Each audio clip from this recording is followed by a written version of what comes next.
Booktube, we are back, and I get asked a lot about some super specific book recommendations for a super specific type of person. You know, birthdays, holidays. I always get asked this question, so let's go over some super specific book recommendations that will be your gift guide. Before we get into the books, I think books as a gift are top tier. It's a top tier gift for sure, but what's even better is giving someone a book that is super specific to what they like. Super specific to what they like not just a random generic book that you think they'll like, something that you know that once they read this, they'll come back to you and say 5 stars, thank you for that. In this video, I'm going to try to go over that there. I also want to shout out the fact that we are at 17,000 subscribers as of recording this video. I know some of you watch these videos later on, but as of right now, we're at 17,000 subscribers, and all I gotta say is this is crazy. And I hope these recommendations will help all 17,000 of you and more, because like I said, gifting somebody a book is just top tier love. And we're gonna give you some super specific ones coming up here. All right, let's start off hot. So we all have that friend or family member who is thoroughly in love with a save the world story, a save the universe story.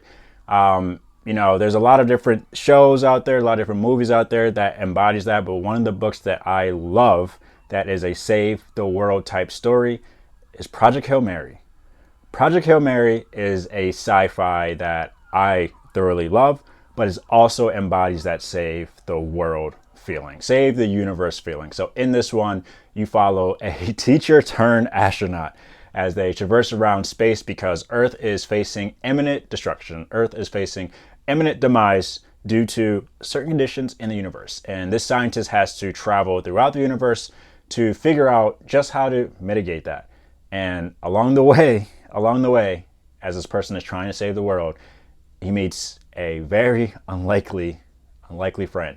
And that unlikely friend and him find ways to not only save the Earth, but to save the entire universe. And let me tell you, for anybody out there who loves that save the world type story, which I really love, I really enjoy those. Project Hail Mary is a book that you'll get that feeling out of, but you'll also get some amazing characters, you'll get some amazing life stories. And at the end of it, you are going to feel something. I'm not gonna ruin the ending, but you'll feel something. And yeah, for all my save the world people, I think this is a good one for you there. Next up, we have my revenge seekers. So people who really want to get the lick back when it comes to somebody doing them wrong. And I think a book that perfectly embodies that is The Rage of Dragons. The Rage of Dragons is probably one of the best revenge stories that you'll ever read. I compare it to Arya Stark in Game of Thrones. I've only watched Game of Thrones, haven't read Game of Thrones, so don't come for me. And like Drake 2016, you know, when he went on his tour, and Drake's in his revenge tour right now too as well. So, but for my revenge seekers out there, for people who love a revenge story, The Rage of Dragons is probably one of the best revenge stories. So in this one, we follow the main character who comes from lesser beginnings, but he faces some of the worst tragic events to start off a book. And throughout the book, he gets his revenge on every single person that kind of gets him. In this African-inspired fantasy, you just feel the Rage of Dragons, just pour through the book as you follow this character along in this story. Now, is the character perfect? Is the main character perfect? No. However, I think that's what revenge is. Revenge is not a perfect logical thought or perfect logical function, if you want to go with that. But in this one, he's blinded by it. And at times it's amazing. At times you're like, oh, what are you doing? However, it's a revenge story or revenge seeker story that for anybody out there who loves revenge, I mean, who wouldn't love a little revenge? It's a great read for sure. All right, so now those who love books that sets place into schools, but is more the darker side, which we call here dark academia. I got 3 book recommendations for you there, 3 of them. And I love these ones because, again, my love for fantasy started with a dark academia, with, you know, Harry Potter, which we can consider that a dark academia. And I've been searching for that feeling, that school feeling, with a lot of different books, and I've come to a lot of different books that kind of gave that to me. The first one I want to go over is Blood Over Brighthaven by M.L. Wong. Now, Blood Over Brighthaven by M.L. Wong is just absolutely amazing. If you read The Sword of Kaigen by her, Blood Over Brighthaven is, to me, great. Not as good, great, still 5-star. And in this one, you follow a high mage woman who is living in a society where all the high mages are men, And in this one, she has to actually climb the ladder in terms of being the first woman actual high mage. And in this one, she has an assistant, Tommy, if you know, you know. And he and her end up peeling back the curtain of what magic is. And in this dark academia with the students, with all the different type of things that's involved into it, it is absolutely amazing. The story is amazing. Amazingly heartbreaking, but it is amazing. And the magical system in this one is great. And it just fits the whole dark academia vibe. Like, I feel like this was like Potter on like 3.0, 4.0, in terms of like the imperfect main characters. And yeah, Blood of Brighthaven, another good dark academia. Another one I really loved that I recently read was Legendborn. Legendborn was an amazing one. It is set on a North Carolina campus. Fantasy, again, by the way, set on a North Carolina campus. And you follow the main character as she peels back the history of this campus, because this campus actually has a magical, order around it. Love the magical system of this one. Love the, King Arthur vibes of this one. Love the fact that it mixes in, some of the racial disparities that are happening in North Carolina, from that perspective there. And this one was such a great read. It brings diversity to dark academia that I think has not been shown, many times over. So I really love Legendborn 2 as well. And then finally, The Will of the Many. The Will of the Many is absolutely amazing. And it was one of my favorite dark academia reads last year. So in this one, you follow the main character, Vis, from a first person point of view, as he infiltrates a dark academia, arena there too as well. And the magic system is, will, and there's a hierarchy, and people see the will from that there. I think you all should check this one out too as well. This one's absolutely amazing. The second book comes out in, I think, May of next year. Probably May. I think it's May. And I'm telling you, this book is absolutely amazing. If you haven't read it yet, I'm telling you, you need to read it. So those are my dark academia recommendations. People who, really love, let's say a Harry Potter, but they really want, more from that kind of genre. These are some great dark academias. All right, so we all got that family member and that friend who likes to be on their toes while reading or even watching a TV show. I like to call them twists and turners. There are two books that I generally loved from a thriller standpoint. There were some great twists and turners. The first one is The Overnight Guest. This one just took me by surprise at how absolutely amazing but so slept on it's talked about. So you follow two stories in this one, and without going too far into spoilers, this one is just a great page turner. The mystery that you think you might solve throughout the book, you have no idea. Overnight Guest is one, and then the second one is A Kind Worth Killing. Again, I don't want to go, I feel like when it comes to thriller, I do worse when it comes to spoilers, so I try to keep it high level, but The Kind Worth Killing is a book that I thoroughly enjoyed too as well. This one contains a lot of drama, a lot of different things there in terms of having you questioning, is there a certain amount of person, or is there a certain thing when it comes to a person that could amount to the fact that they should be unalived? And that's why the title is called A Kind Worth Killing, because some people just make some mistakes, or some people just make certain decisions where should they be unalived? And this is wrapped up into a thriller, wrapped into a murder mystery, wrapped up into family drama. It's wrapped up into so much stuff where I love both of these books, The Kind Worth Killing and The Overnight Guest. And when it comes to page turners, I think anybody in your friends or family who loves them, I always recommend The Kind Worth Killing immediately as a first book for anybody to read who loves, who wants to get back into reading. But these two right here, just absolutely amazing. All right, so for my Star Trek, for my Star Wars people, people who maybe even SG-1 folks, and hopefully I'm not dating myself with that, but anybody who loves like space operas, space travel, I got the recommendations for you. I got two recommendations for you. How about that? So the first one is one that I'm really enamored with right now, and that is the Sun Eater series. My goodness. I've always been a fan of sci-fi. I've always been a fan of space operas, and I've watched a lot of space operas when I was a kid. And reading Sun Eater, it's like you can, when you read it, it's like a movie playing in your head. It's like a TV show playing in your head. So in Sun Eater, you follow the main character, Hadrian Marlowe, and I'm called to book 4 of it, so I finished Kings of Death, so I still have 2 more books to read before the 7th book comes out. I also did an interview with the author on my page if you're curious about that. There's no spoilers in that one, but if you're curious about the series in general. But you follow the main character, Hadrian Marlowe, as he traverses the entire universe throughout these books, trying to figure out what his purpose is. And he encounters alien race, and with that comes a lot of strife. It comes a lot of different things from that perspective, without going too far into spoilers. And he still has to figure himself out. There are so much involved in this story where we all know the universe is vast, and the way the writing in this one, it makes it seem like it's even more vast. And I really enjoyed this one. And then you have Red Rising. Red Rising is another space opera. I prefer Sun Eater over Red Rising.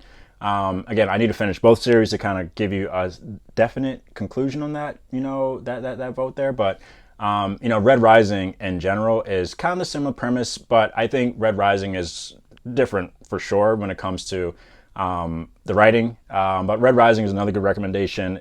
You follow Darrow, who is the main character, and with Sun Eater, that was first person point of view, when Red Rising is not. And you follow the main character as, he infiltrates the elite system of, when it comes to class in his universe. And from there, his story builds from there. And Red Rising, the first book, is just okay. But if you read it and you're like, oh, this is okay, I want to keep going, just keep going. Because Golden Sun and Morning Star is absolutely amazing. When it comes to Sun Eater, Empire of Silence, I thought was good. But that is where the series is a bottom. Howling Dark is absolutely amazing. Demon and White is one of the best sci-fi books ever, and Kings with Death is going to make you bawl your eyes out. So that's why I prefer Sun Eater over Red Rising. However, both books are great for people who love Star Trek, they love Star Wars, they love SG-1, and they want to read it. Those are two good ones for sure.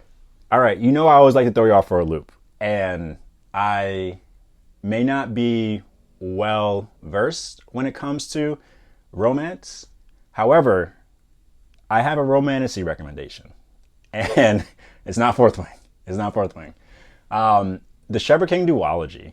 The Shepherd King duology is a fantasy that I think it's not only a great romantasy to recommend to somebody who, they generally like romance, but they love fantasy and they wouldn't mind seeing a crossover. I think the Shepherd King duology is great for that. I think it's absolutely perfect for that. It's a simple magic system. So the Providence cards, a certain card will give you special abilities. Simple magic system, simple world building, but characters are complex. The story is complex, but readable.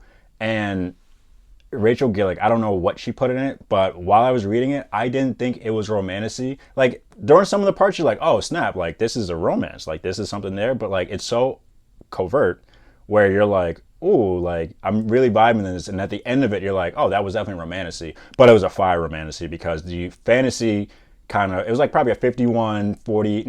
No, that's not true. It's like, we're going to leave this in here, but it's probably like a 60-40, fantasy romance split. And the 40% is nothing crazy. And I really enjoyed the writing in this one. It kept me engaged and is one of my most surprising reads of last year that both of them were 5 stars. Absolutely crazy. One Dark Wind and Two Swords of Crown, Shepherd King duology. If you want a romantasy recommendation for my ladies, even if you want to recommend it to one of your male colleagues, male friends, male family members, it's a good one. That's a good one. But that's my romantasy recommendation right there. So I get this question a lot. I want to get into fantasy. Where do I start? And I'm sure as, Book Talk and BookTube, which are already immensely popular, but with fantasy on the rise more so than it has probably been. And again, that's due to all the new creators who are actually coming up to the platform and they're sharing their love for fantasy, which I really love. And that's why I started my platform, because I want to share my love for fantasy. But you can see that a lot of people who are on the fence with fantasy are picking up fantasy now. And the book that I always recommend to people who want to read fantasy, the books I should say, that I always recommend to people who want to step their toes into fantasy is Mistborn Era 1. And I'm going to also say Mistborn Era 2. I can't end this video without talking to you about Mistborn Era 2. But Mistborn Era 1, so the Mistborn Era 1 is like a mix between a heist and what if the bad guy won. So in your regular stories, like what if Voldemort won and you have to deal with those consequences. And in Mistborn Era 1, there are 3 books in the Era 1. There is The Final Empire, which now is really just called Mistborn. There is The Well of Ascension, which is the second book, and then there's Hero of Ages, and it's a 5-star series. And so beautifully, but the reason why I recommend this as an introduction, because while the magical system in this one can sometimes be considered complex, the metal system, you have your push and pulls and this thing from that perspective, it is very easily digestible within the story, right? Like, I wouldn't recommend Stormlight as somebody's first fantasy books to read, which again, I mean, some people do it though. But Mistborn Era 1 is such a great story with so many great characters, so many twists and turns. And if you want to get into Brandon Sanderson in general, like, I would recommend starting there. But if you want to get into fantasy in general, I'd recommend you stay there. But I can't finish this section of this video without saying Mistborn Era 2 is absolutely amazing. Wax and Wane.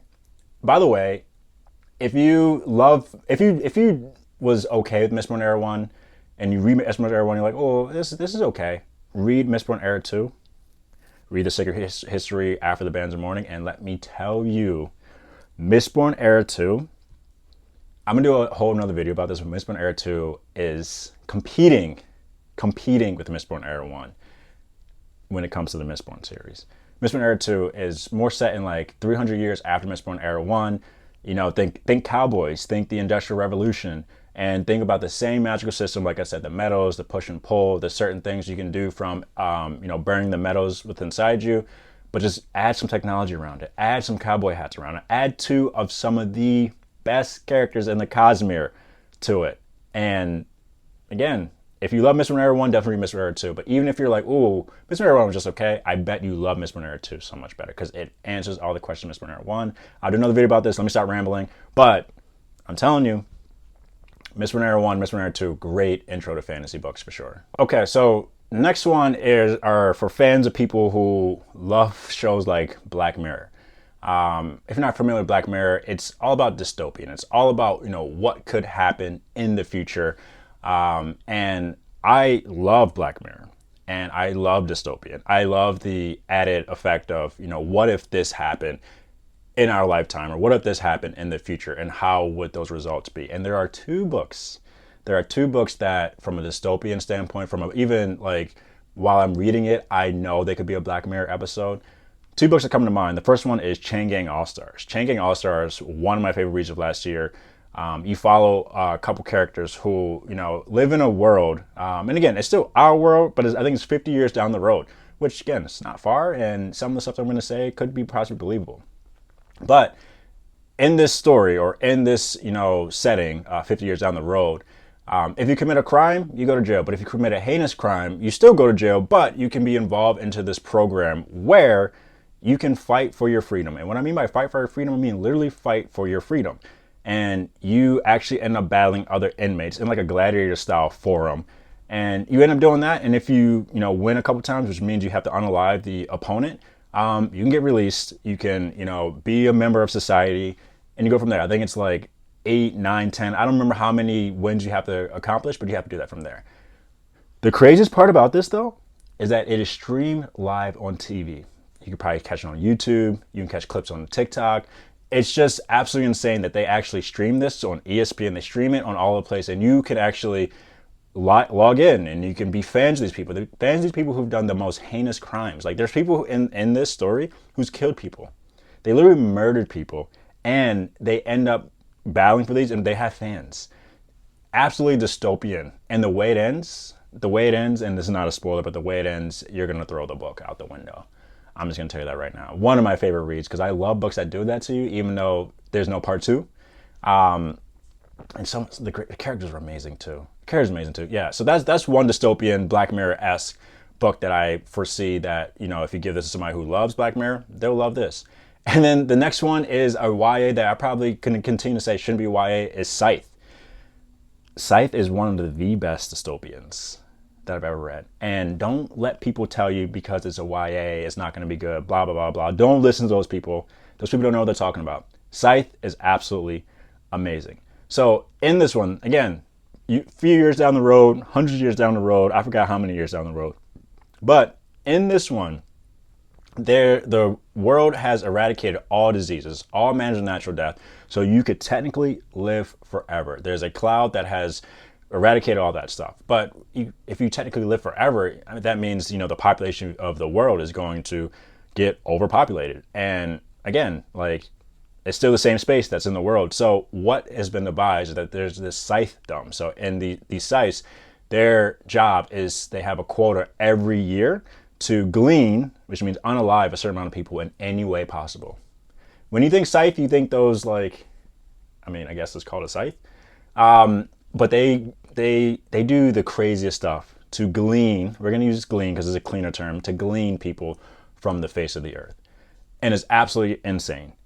But you follow along two apprentices who end up, training on these people, but kind of against their will, but they end up training on these people to deal with their morality, deal with their mortality. And it's just like one of the best dystopians to read. I need to continue the series, but one of the best dystopians to read. So for all your friends or family members who want to get into dystopian, who love Black Mirror, who love the different kind of dystopian things from there, these two ones are some great ones for sure. Okay, and I can't not say this, but for my fans of fantasy, high epic fantasy, or even if you're like, hey, I read Mistborn, I read Rage of Dragons, I even read Sword of Kaigen and Blood Over Brighthaven, but I'm ready for an epic series. I'm just going to say it's the Stormlight Archive. One of my favorite series of all time. It is absolutely gas. The characters are amazing. High epic. They average 1,200 pages. Well, no, I think bumping it up, I think they average 1,300 pages, I would say. It's gas. Way of Kings, the first one. Yeah, I think that's more of a 1,200 page prologue. And I know you're looking at me like I'm crazy for recommending a 1,200 page prologue, but I'm telling you right now, so many people that I recommend this to, they said 1,200 pages went by fast. Words of Radiance at 1,300 pages go by even faster. Oathbringer, arguably one of the best books in the Cosmere. I have my gripes with it, but it's great there. And then you have Rhythm of War, which again, another great book there. And we have book 5 coming out very soon. The hype is real about this high epic fantasy. I'm telling you, if you are interested in that, if you haven't read Stormlight before, you 100% should. As a new fantasy reader who's read some fantasy books in their belt, but also as a fantasy reader who's been reading for a long time, just haven't got to it. I'm telling you, Stormlight for sure. And let's end something that's not fantasy, not sci-fi, not thriller, but books that I think are great to, read on how to, live your life in a great way that you're proud of.